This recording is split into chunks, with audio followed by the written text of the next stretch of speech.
The views and opinions of this broadcast do not reflect the views and opinions of Armed Media, New Productions and its affiliates. Enjoy the show.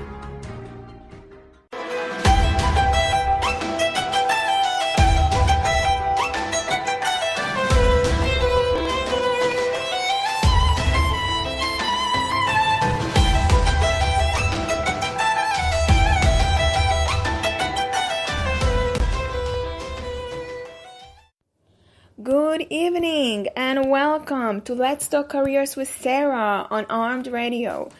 Today is Wednesday, 10 p.m. We're all going to be tuning in to job search questions.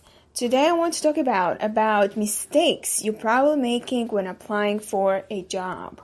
So looking for a job can be a tedious task.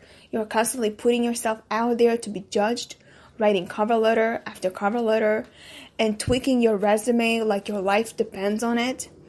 Having passion and being dedicated is a must when job hunting. But rejection notice can chip away at your soul. Instead of questioning your self-worth, examine your job hunting techniques. Sometimes we don't realize that we make mistakes when we're turning in our resumes to a potential employer. These mistakes can be as small as writing the wrong company in your cover letter to applying to out-of-town jobs without explaining why. Addressing which mistakes you are making will up your game and give you a boost of confidence the next time you hand in your resume. So, in searching for jobs, you must understand the 13 mistakes that you are making so you have better results for next time. So the first mistake is you're submitting too many resumes in one day. Sending out 15 resumes a day is bound to blow up in your face. While quantity over quality does trump some things in a few situations, that way of thinking doesn't really apply when it comes to hunting for a new job. Unless you are a mastermind when it comes to applying for jobs, sending your resume to 15 companies in one day is bound to blow up in your face and get you nowhere. Ideally, you should be able to apply to 2 to 3 jobs in one day if you are composing a thoughtful cover letter, doing research, and formatting your resume for each and every position that you apply to. The next mistake is your cover letter is too long. Don't turn your cover letter into a novel. Cover letters are a great way to show your personality. However, that doesn't mean that you should compose a novel with your whole work history. That's what your resume is for. A long cover letter can lose the attention of the person reading it. They will quickly glance over it, and if they don't see the qualifications that they are looking for, they will go to the next application. That's why it's important to keep your cover letter short and concise. Tell the hiring manager what you have to offer and why you want to work for the company. The quicker you can convey this message, the better. Next, you don't have a job search strategy. You've got to have a plan. Whether you are just beginning your career or looking to change industries, you probably don't get very far if you don't have a strategy when you are searching for a new job. Build a clear vision of the next role you want to be in. Where do you want to see yourself in the 6 months to a year? How much money are you hoping to have in your bank account? Question your path and figure out what's most important to you. Then apply to job postings that fit your needs and wants. Next mistake, you are not using your network. Finding a new job is a lonely hunt. Enlist friends. Looking for a job can feel lonely. You are competing with hundreds of applicants, and it can be extremely stressful trying to find ways to stand out. However, if you have a few friends in the industry that you're applying to, you might be able to get your resume looked at by connecting with one of them. So I have some client of mine who tells me, I want this particular job. This is what they are looking for in their job boards. And I want you to do the resume that can that they can have a look at my resume and then call me. So I asked him the first thing, how are you sure you're going to get the job in this industry? Do you have connections?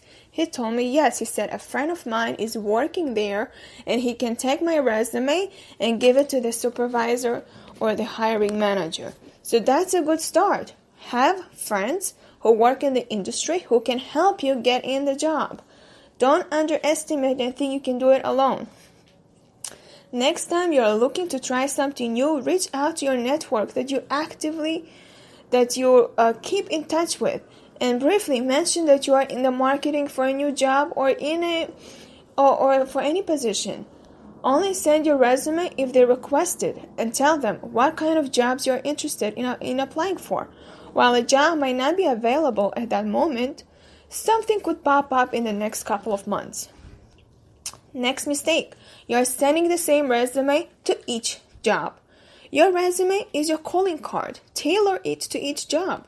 Your resume is a single document that is going to get your foot in the door. So what you decide to put that on a single piece of paper is incredibly important. Recruiters glance at each resume for a few seconds. Don't have what you are looking for? Well, it's too late. Your resume is already in the trash. To make it stand out, edit your resume for every job you apply to. I mean it, every single job. That's why when I say don't send resumes 15 in one day, that way you will get lost and think, who is calling me? I don't remember I applied for this job. Because you're applying for so many jobs, you don't know which job you applied for. And if you are going to tailor the keywords for each resume, you will be totally confused and think, what resume did I send? I don't recall. So you are going to miss the opportunity.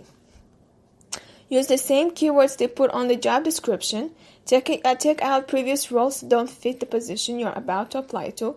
These little tweaks might feel annoying, but they can help make your resume stand out and get a second glance. Next, when you underestimate your worth, get yourself in a butt-kicking frame of mind. Before starting a job hunt, you want to make sure you know exactly how valuable you are, because you are valuable. You are an extremely talented person, and any company would be so lucky to have you. If you don't believe that, it can show on your resume and your cover letter. Give yourself a confidence boost before you begin applying. Write positive affirmations. Talk with a friend or family member on the phone. Do whatever it takes to get yourself in a butt-kicking frame of mind. Ultimately, you want to think that you are the most talented, smartest person in the world, while being humble, of course. While you are putting yourself out there, that's what you need to do. You need to be thinking, I'm worth it, I'm talented, I'm smartest. Because I'm sure you don't want to get in the way of your own success, right? Next mistake, your cover letter is a copy of your resume. Yes, cover letters are hard, but don't neglect it. Let's be real, cover letters are not easy to write. Who wants to compose a letter about themselves without sounding like a boasting pig? But if you're having a hard time coming up with a cool way to tell yourself the last thing you want to do is copy the prose version, your resume, into your cover letter. Why? Because your cover letter is supposed to be the cool cousin of your resume, not its twin. This is where you explain your skill set, the goals you've met in your previous roles, why you want to work at this particular company, and what you can bring to the table. If you only regurgitate what's on your resume, the hiring manager or recruiter isn't going to have a sense of who you are and how you will fit in the company's culture. Next mistake, you are not using your social media channels. Be social to be visible and to see all options. If you are going to spend hours on social media, you might as well put that time to good use. Nowadays, most companies post job openings on their social media channels, while LinkedIn has been a go for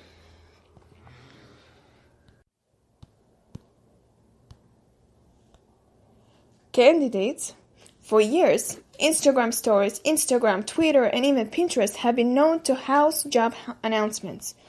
Also, recruiters use social media to find potential candidates based on the work they promote, which is better than posting about that fourth margarita you had last night. You are applying the old-fashioned way. Show initiative. Email the hiring manager directly. If you don't have a connection with a company you want to work for, there is another way you can get in. Email the person who is in charge of the job posting. It might take a little digging, but in addition to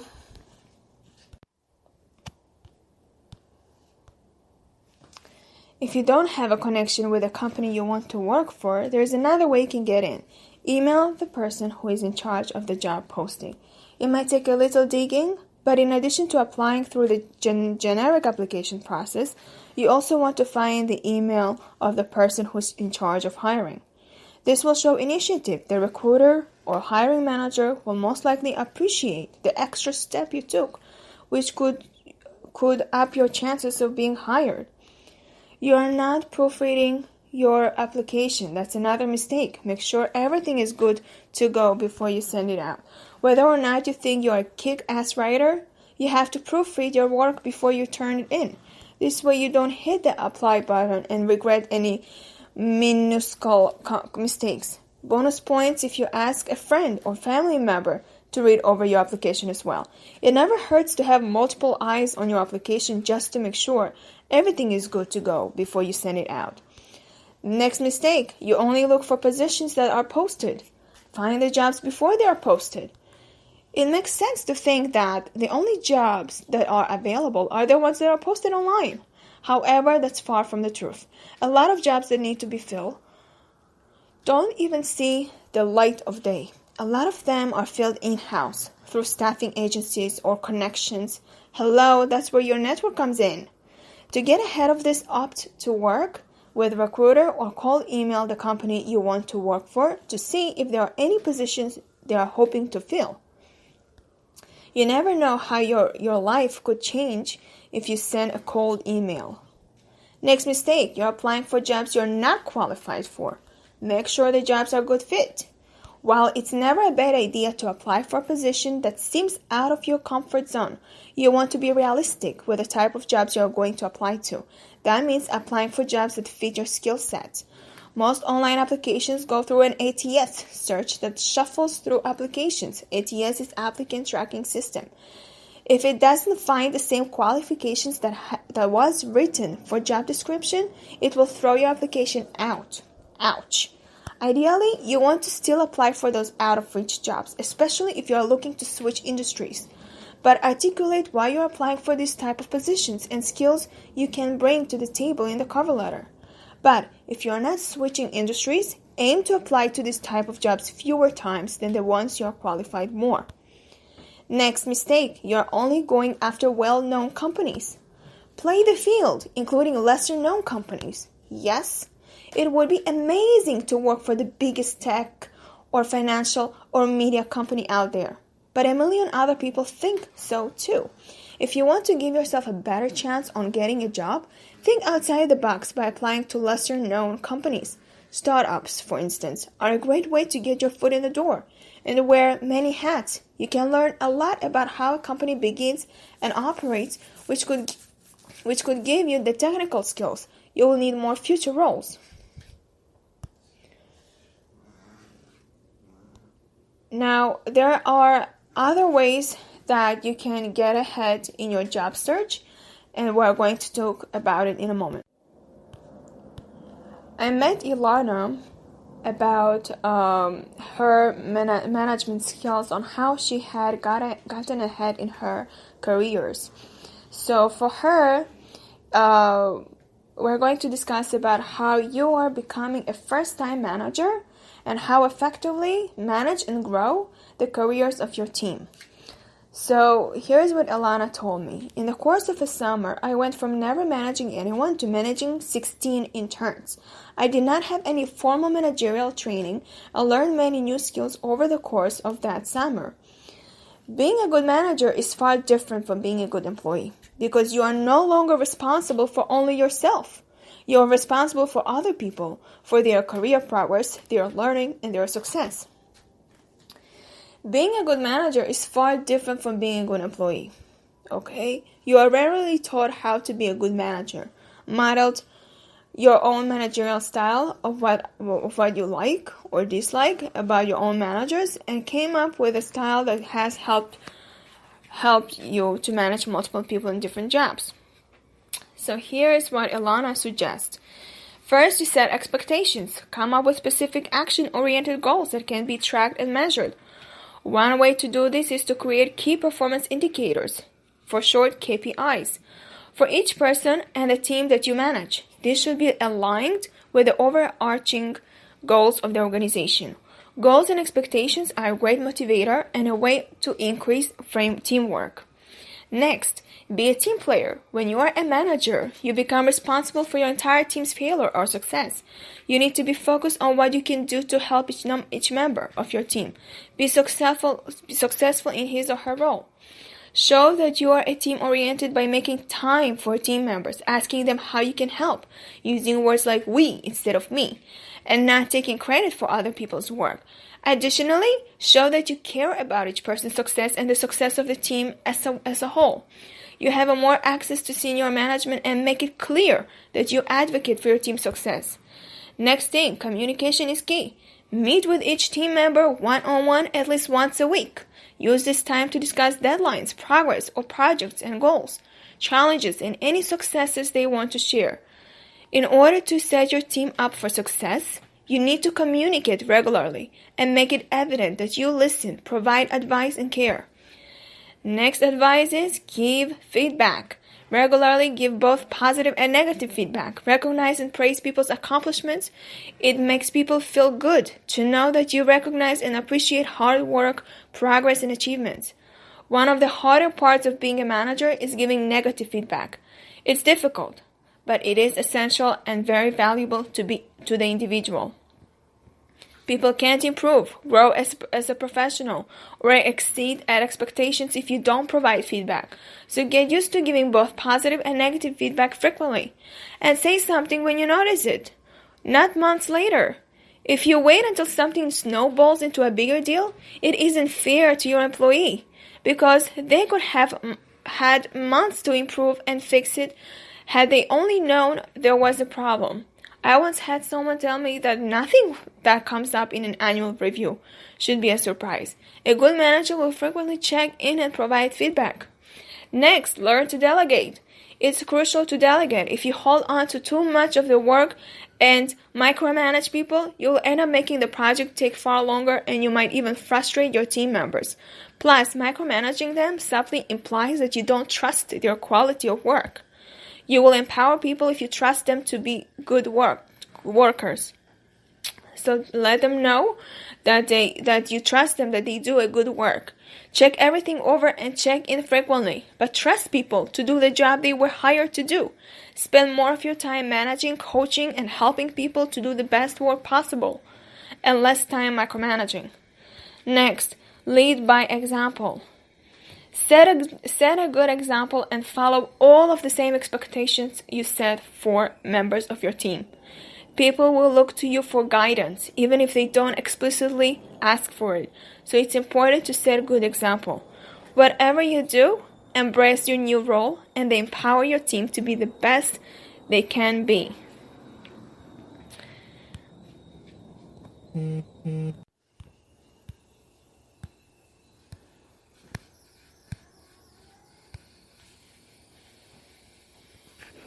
Going to land your next six-figure position in 2018? How far along are you with preparations? Do you have a plan? The time to act is now. How much more successful do you think you could be if your executive LinkedIn profile generated double or even triple the number of quality job leads you are currently getting? How much closer would you be to finding that dream job if you were able to choose among multiple offers from potential employers? Learn how to take control of your job search by listening to my show every Wednesday night at 10 p.m. Eastern Time on Armed Radio, or message me on Let's Talk Careers with Sarah, and join my group, Let's Talk Careers Inner Circle, on Facebook to post any career questions for free advice.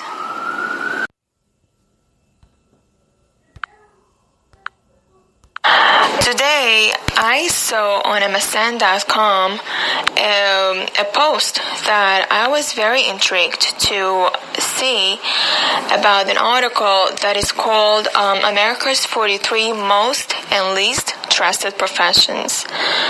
And what it explains there is just about how professions are being rated and why they are important and why they are not important. So the question that they ask here is, does the person makes the job or does the job make the person?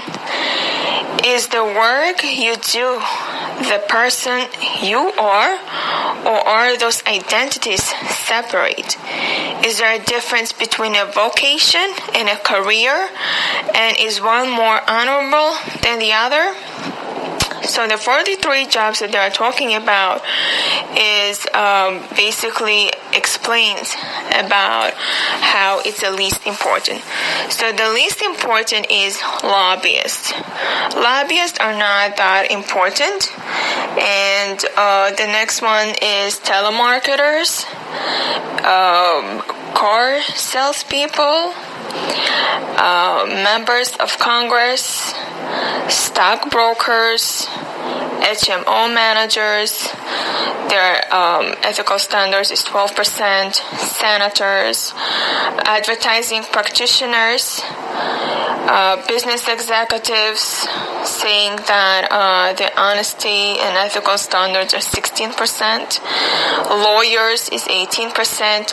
State governors, labor union leaders, state office holders, real estate agents, journalists, TV reporters, local office holders, building contractors, bankers have 25% ethical standards, newspaper reporters, nursing home operators, auto mechanics, psychiatrists, chiropractors, accountants, clergy have 42% honesty standards, judges 43%, funeral directors, daycare providers have high honesty and ethical standards of 46%, college teachers 47%, police officers 56%, dentists 59%, high school teachers, pharmacists, medical doctors, grade school teachers, engineers, veterinarians, military officers, members of the U.S. military, nurses have 82%, and the most that have high ethical standards are the 90%. Now, my question to you is, are you there for, do you have the profession that I just mentioned?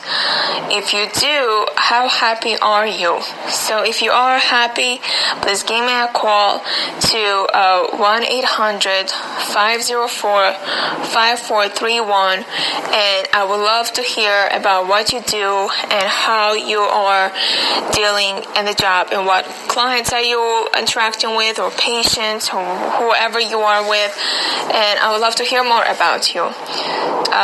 If you don't have access to the phone, then just email me, letstalkcareerswithsara@gmail.com, and I will read your messages. So there are 10. You are tuning in on Armed Radio and Let's Talk Careers with Sara every Wednesday at 10 p.m. Eastern Time. I talk about careers and job hunting.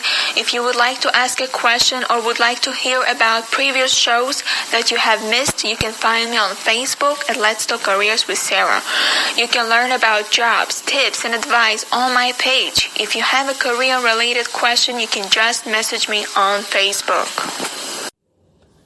I have received an email from a candidate that asked me to review his 4 different types of resumes.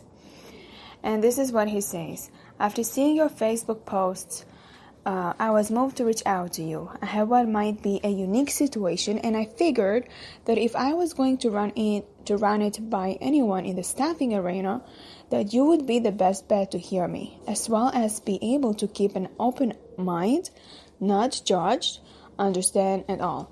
My undergraduate degree was in political science, but after deciding against a career in law, I went to graduate school full-time and received my MBA in finance when I was 26 years old. Since I earned my advanced degree, I have been working in the accounting field, including 13 years at the third largest record company in the world. In addition, several positions since, ranging from short-term temporary assignments to long-term and permanent positions at startup and established companies. The first resume attached reflects my years of service in the accounting industry. But I'm so much more than just an accountant. While working for a company, I was called upon to help organize and helm the film festival part of 2012. I found myself developing skills that I always suspected I had, but couldn't confirm until I was actually doing so for a steady paycheck.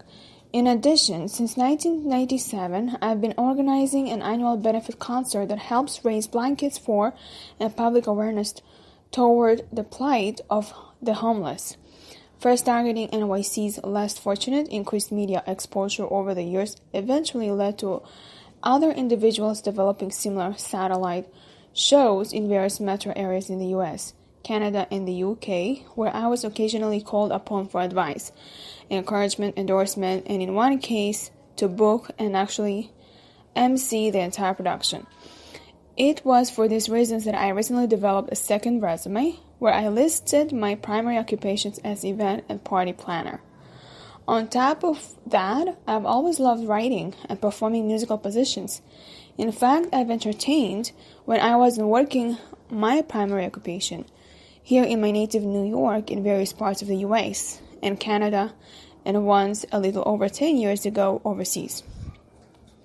I've never been able to make a living in that and hold no delusions there. However, of late I've been acquiring more and more technical prowess as well as equipment and related computer software, which has allowed me to record in my own private home studio.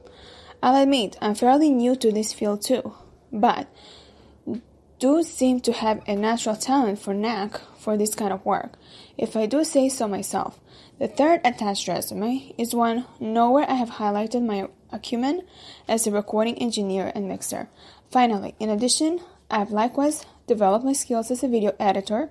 Music video is a compelling medium to market a song. It's also a discipline that is in high demand in the ever-burgeoning social media world, which is prevalent in every field and market. At first, I only shot and edited music videos for my own musical output, but eventually I began shooting footage for my wife's spoken word presentations, adding music and networking these poetry videos to instant recognition on a local and independent level.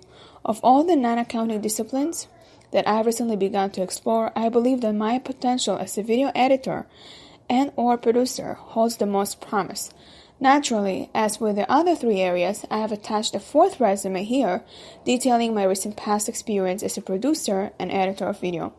My wife and I just purchased a home about an hour and a half outside of New York.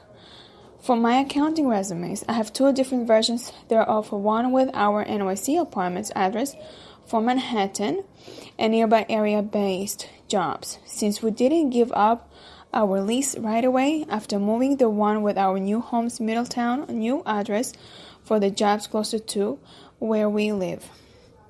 For all other jobs, event planning, sound engineering, video editor, I only list our NYC address since most of those jobs appear to emanate from the city. There are so many questions I need answers to, so many areas I need counsel in. But since your time is valuable, I'll just broach the two most obvious concerns I have in moving forward.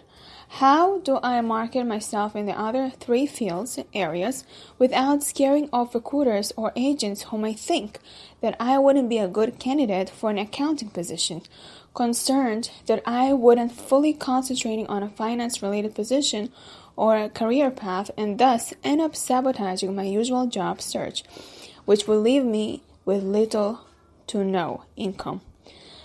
Second question is, at first I thought from your Facebook post that I could ask you to present me, work with me in the recruiter capacity. But as I read more about you online, I came to realize that you probably aren't working any longer as a proverbial headhunter and thus wouldn't be in a position to help me. That said, is there anyone you could recommend, someone whom I could confide in without being written off for not being 100% dedicated to one professional field or discipline? Please understand that it took an awful lot for me to approach you with all of this, and I hope this will stay between us, no matter what your answer is. Don't get me wrong, I love accounting and working with numbers. I could do this for the rest of my life, and I will make a fine living doing so, to boot. But I also know that I had to, at that very least, look into my other skills and see if there is any potential or marketability there as well. If not, c'est la vie. But if there is, it would be a shame not to, at the very least, explore my potential. I look forward to hearing back from you. Best, KR. So, with that long email, I have responded to him saying that he is very confused. He's very stuck in his career. And I hope you, KR, listening to my show, and I want to just explain to you that candidates are really reaching out to me for a reason, because I myself have been stuck in the past. And the good news is that there is a way to get out of this. You have to create a list of what you love. So, for example, if you love calculating, balancing sheets, music, computers, videos, marketing, graphics, meeting new people, and after you are identifying with those lists, you need to identify and think about which most you are passionate about, even if you think that there is no income for it. Then you need to get trained to generate income. Get a career coach. You can call me, you can message me on Facebook, and we can do a one-on-one session, and I can guide you how you can unstuck yourself from it. 4 different types of resume, it's really unrealistic. You can do 4 different types of resume, but no one is going to look at it because you are showing how scattered you are on your resume. And besides, the resume highlights the resume. If you want a finance, you need to highlight the skills of the finance, of the accounting, not video, not engineer, not any of that stuff. And do not mention miscellaneous in your resume. And your job hopping, that's a red flag already. So you have to back it up and explain why you were job hopping. And this is also a red flag to understand that you are not serious about the job. You might get hired and then they know within a year you're going to quit. And also you need to have a link on LinkedIn profile for LinkedIn profile. On each resume, you have to have a link for LinkedIn profile. I would advise just stick with that accounting field if that's what you're passionate about. To me, it seems you're not passionate about and you're just making yourself suffer because you got your MBA on it. But if you do want to go that route for income flexibility, income stability, then that's what you need to do. And the rest that you like, you have to create a portfolio of all your video and audio productions, maybe in a website, even for event planning, not on a resume. I wish you luck, KR, and I hope that you will touch base with me and let me know how it goes for you. Now I will talk about what to do when you have a gap. So I have an example of a candidate. We're going to name her LaDonna Davis. So she's a mother who is returning to workforce after a gap. LaDonna Davis always thought she wanted to be a teacher when she grew up. After she graduated college with a BA in education, she got a job as a preschool teacher. Then she had a child. And I'm sure we all can relate to that, especially women in here who are thinking that when we have already kids, then we're going to have to leave the workforce. So listen what she did. So she had a child. She dropped out of the workforce for 5 years and changed her career goal. So during her 4th year at the preschool, she became pregnant and decided to become a stay-at-home mom until her child entered kindergarten. For the next 5 years, her focus was on being a full-time mother. But to keep her teaching dream alive, she did sporadic volunteer work as an assistant teacher in her local middle school. Now, in that case, if you're in the same scenario, you can be not just an assistant teacher, but you can also be a substitute teacher, maybe a paraprofessional, depending on your area, if they offer this type of skills, these types of job roles. So it was during this time at the middle school that she realized teaching was not the ideal career for her. The problem, she didn't know what she wanted to do. So she hired a career counselor or a career coach to help her figure things out. After some skills assessment and informational interviewing, LaDonna decided to go back to school in a few years to get a degree in psychology, with the goal of becoming a childhood development consultant sometime in the future. In the meantime, LaDonna needed a job. She used a combination resume format to reframe her teaching experience and demonstrate that she would be an excellent office manager for a local small business. She created 2 skill headings, administration and project management, under her position at the middle school, which helped define her as an organized person who knows how to streamline systems and manage projects. She purposely did not write about her classroom experience, because that's aspect of her previous work that she does not want to repeat. Also, she did not use the word volunteer as part of her job title, thereby strengthening the perceived value of her experience. So she had a 1-page resume, clean and concise. It delivers only the most relevant information, thereby painting the picture of a job seeker who will organize and manage a small professional office in a neat and straightforward manner. Excuse me. So I want to emphasize that when you transition from one job to another, you are focusing on the skill sets that they are looking for under the qualifications in the job board. So even though you are being X in a company, you can be Y in a new position only if you can highlight the skills that you have already worked in your X position.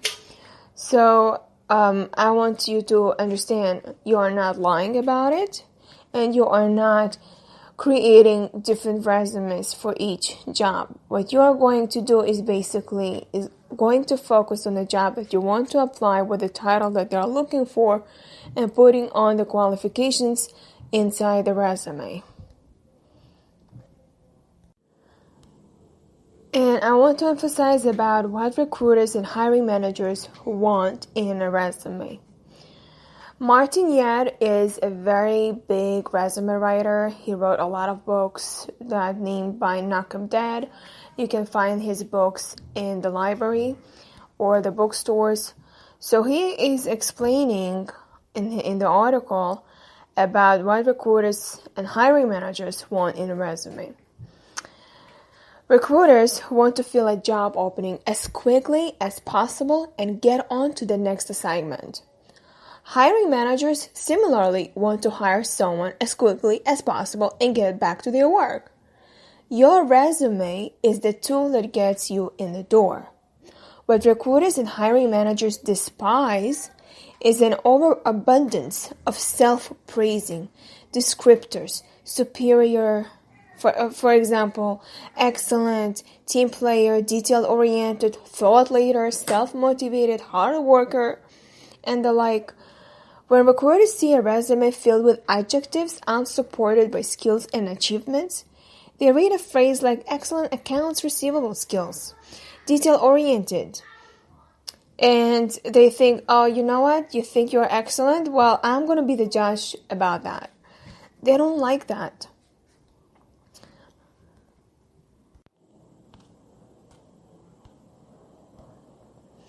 So we need to understand why jobs exist.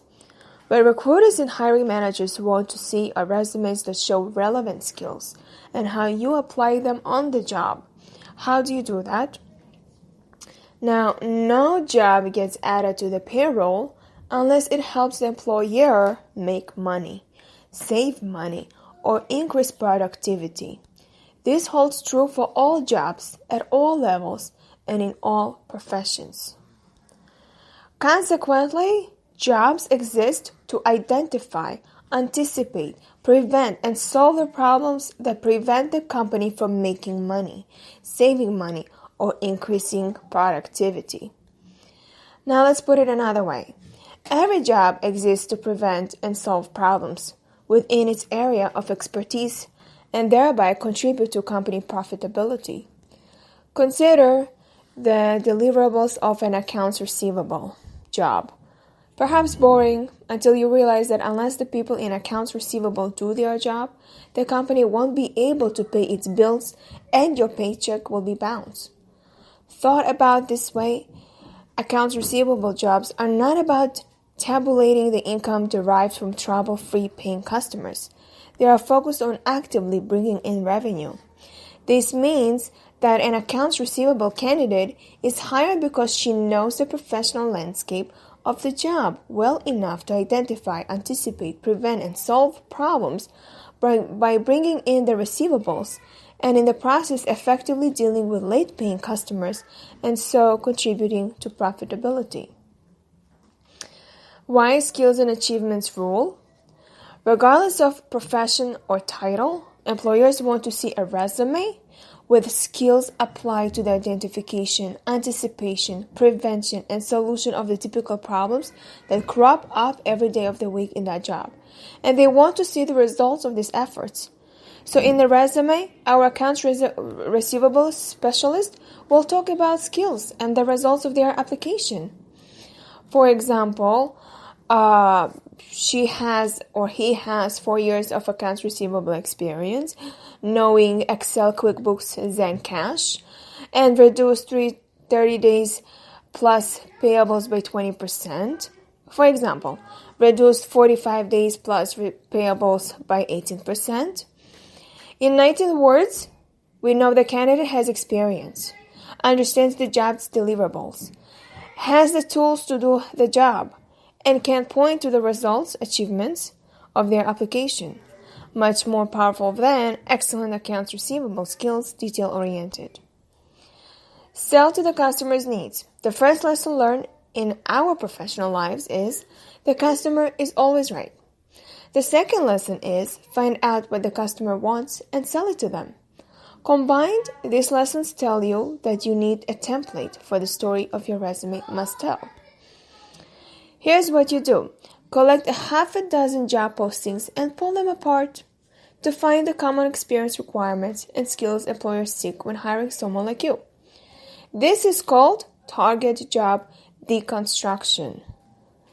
In short, TJD.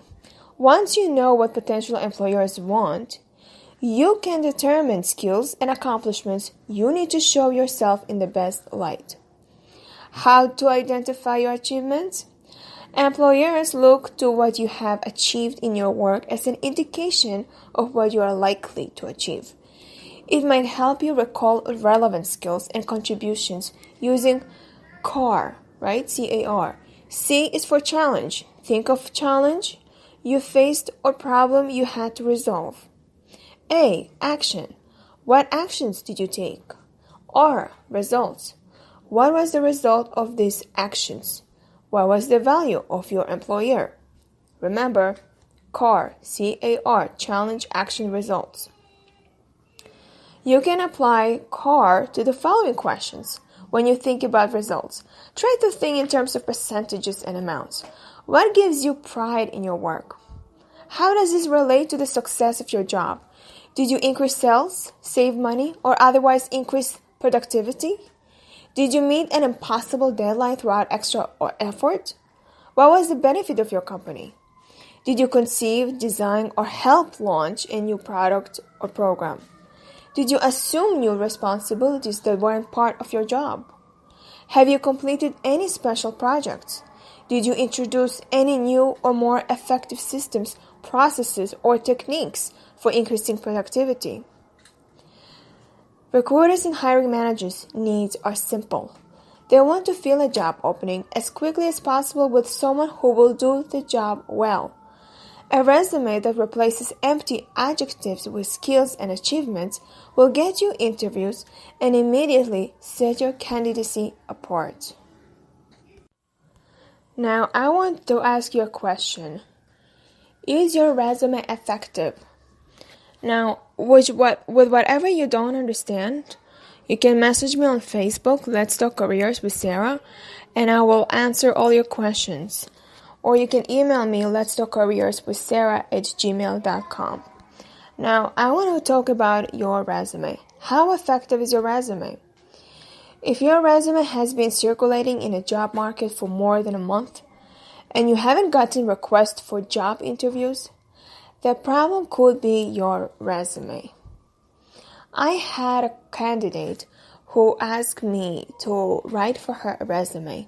She said she's been applying for 2 jobs and she was sending the same resume and she never got a call, not for interview and not for anything.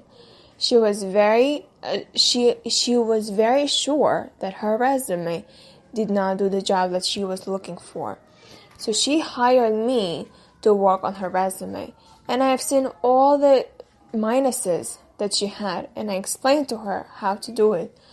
So when I did it, she was very satisfied. Now, I want to ask if you ever took a quiz for a resume. Now, does your resume pass the effective resume quiz? So let's identify if your resume needs to be improved to produce results. Ask yourself, is your resume a generic one-size-fits-all document that focuses on your past? Is your resume composed of job descriptions instead of achievement statements? Have you used a resume format that highlights your weaknesses and downplays your strengths? Are there any red flags, such as employment gaps, age discrimination, job hopping, or appearing overqualified in your resume that would make an employer think twice about inviting you to an interview? If you answered yes to even one of these questions, your resume could be your problem. A bad resume can negatively impact your job search, sometimes eliminating you from consideration for your perfect job. They are viewed by many on both sides of the hiring process as a necessary evil. For the job seeker, they are your opportunity to make your case for why you should be hired. Think of them as personal marketing or advertising, even selling. A resume should summarize your achievements, skills, and education, appropriate to the position you are seeking in the most positive way, but without being inaccurate or misleading. People often reject the idea that a resume is a selling document. But if it is effective, that's exactly what it does. You are marketing your services to employers. It's your job to show the employer that you are the right person for the job. And your resume is the starting point for that show. Basic truth about resumes. The purpose for your resume is to get you invited to the interview for a job. People are very, very, very seldom hired based only on their resume. Your resume should open the door to a new job for you by surviving initial resume screening process. Do you meet the qualifications? Does your resume make a good impression? Does your resume contain the appropriate keywords? Keeping the hiring manager's attention long enough to see what you are or are not qualified for the job opening. Presenting the best picture of you, your skills, accomplishments, and education most relevant for the job you want. Presenting that targeted picture of you in a way that enticing the hiring manager to learn more about you. Providing appropriate, accurate contact information so that the employer may reach you. So you have to look at all of this and think, is your resume effective?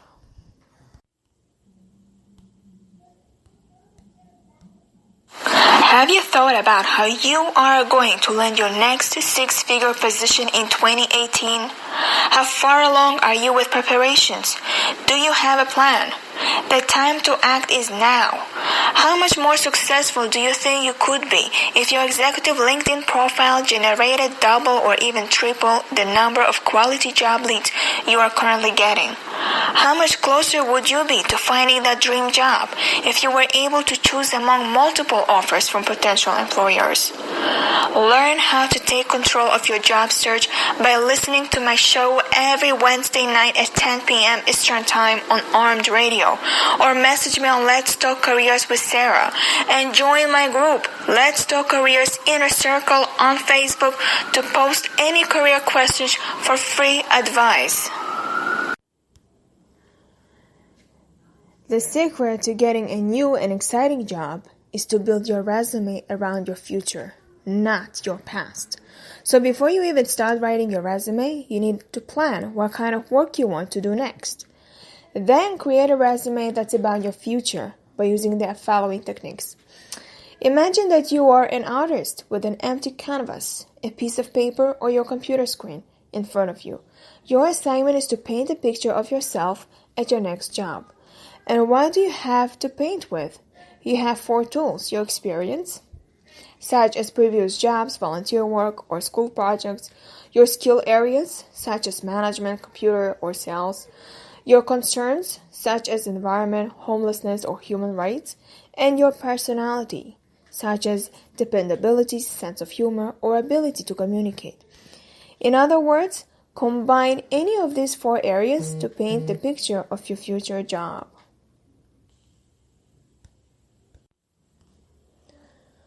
No recruiter ever searches a resume database or reads resumes for fun of it. Whenever they search for resumes, job titles and skill sets from the formal job description make up their primary search terms. Now, let me tell you the 5 secrets that will dramatically improve your resume's results. As much as possible, front-load crucial keywords at the beginning of your resume. Resume database search algorithm rewards words near the top of the document because they are seen to help determine a document's relevance. This affects the discoverability of your resume. It also affects the speed with which your resume communicates critical skills to a knowledgeable reader.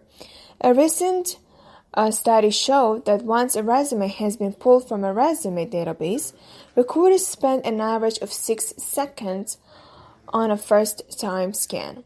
Consequently, we continue to recommend target job title followed by a performance summary of no more than 6 lines. This performance summary focuses on abilities you bring to the target job. In turn, this focused opening to your resume should be followed with a professional skills section that lists the skills required by your target job. This gives a recruiter plenty of time to see the skills you bring to the table in that first 6-second scan. A resume database search first finds all resumes with even just one of the requested keywords. The search engine next prioritizes those key search terms based on their proximity to the top of the document and then on their frequency of use throughout the document. A professional skills section near the top of your resume, as I recommend, delivers this, though there are also other benefits. Rewards for keywords prioritization. Ultimately, your resume will be read by a hiring manager who really knows what's a must-have and what's a nice-to-have in this job. The easiest way to explain this is with an example. A while back, I did a resume for a dental assistant. It's a job that sadly we have both had exposure to, and she gave me a list of the important technical skills of her job. So I put her list of skills into 3 columns for visual accessibility and gave it a professional skills heading. Then something jumped out at me. Her list started with teeth whitening and ended with four-handed dentistry. What was so terrible about this? In the West, I read from left to right and top to bottom, so common sense says that the most important skills for a job should come before the less important skills. I immediately prioritized her skills based on her performance, on her importance to the deliverables of the job, so that four-handed dentistry came first and teeth whitening came just about last. By prioritizing skills, you are simply telling the hiring manager that you have a firm grasp of the relative importance of the necessary skills of your work. This adds to the clear focus and power of the opening first half page of your resume that will show that you can do the job. Your skills backs up your statement of ability. Your use of prioritization shows your understanding of the relative importance of the component parts of the job. The result of following these directions is that in the first half page of your resume, and well within the time constraints of a recorded 6-second scan, you have told a clear and concise story of your ability to do the job and gone a long way towards earning your place on the short list of candidates who will be brought in for interview. The first half page of your resume is built to make your resume discoverable in database searches and pass the 6-second scan test. The balance of your resume needs to support these claims and put them in context for a discerning hiring manager. A step that most resume writers forget is to repeat the skills employers see as critical within the context of all the jobs in which you have applied them. Repeating your relevant professional skills like this helps you in two ways. One, it helps the hiring manager see those skills in context, and that helps her see a more complete picture of the professional you. Second, it increases the frequency of keywords, and as a result, the discoverability of the resume. Look into your work's history from a previous job of an employer who wants to fill a specific job. Build your resume around the skills you have to make you're competitive for the position. And remember that the where and how you place this information is relevant to both the computers and the people who will be evaluating it. I would like to say thank you for being with me tonight, and I'll see you next Wednesday.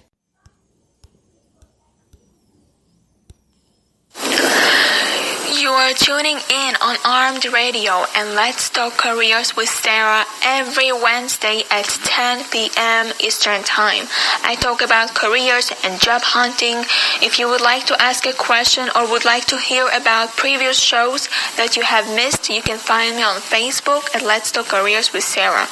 You can learn about jobs, tips, and advice on my page. If you have a career-related question, you can just message me on Facebook.